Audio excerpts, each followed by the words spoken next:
So there are a lot of different ways that we can hurt ourselves. You might start like I did as an adolescent, cutting yourself. You might lose that.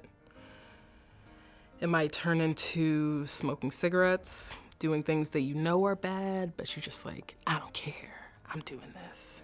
And you kind of like that it's hurting you. And then for me, from there, I graduated to drinking heavily, as much as I could. It was almost like a game, like how much can I drink? And it had the double effect of making me not think about any of the things that made me sad, and also like hurting myself, which was the thing that I'm addicted to. And it wasn't until I was in my late 20s and I was in a very bad car accident, an alcohol-related car accident.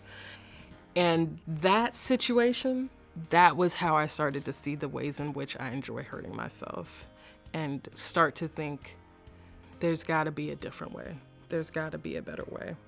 I also think that for me at least, there's an aspect of, is this how you're gonna spend this time on the planet? Is this how you're gonna spend this life? Because I mean, you could run out the clock doing this, go ahead. Grandfather did it, why not give it a try? And knowing the impact that just being myself has on other people, even though it's literally like I'm so introverted, like to be as extroverted as I have to be to even do the work that I need to do is sometimes like physically and emotionally painful for me. It's worth it in the end. Because I go out to classes and I do readings and signings, and people come up to me and they tell me stories of their life and how my practice has affected them that honestly humble me. To say they humble me, it is underestimating and understating the point. I was in an airport on my birthday. I had decided to fly home. I was only gonna get to be home for like 24 hours, but I flew home from California on a red eye just so that I could be home on my birthday. This woman comes up to me and she was like, oh my gosh, I'm so excited to meet you. I've wanted to meet you. And I was just thinking like, I do not want to talk to this person right now. And I feel so guilty about it because I know that I should, but I just, energetically, I don't got it right now. I can't do it.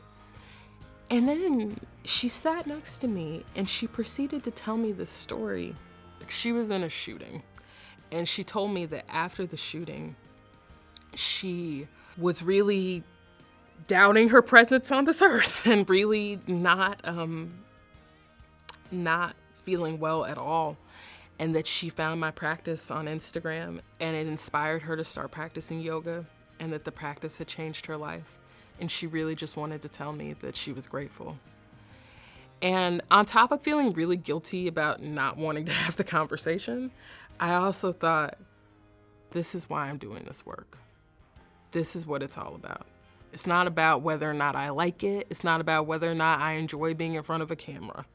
It's about the fact that someone who needs it can get it. And that to me is worthwhile.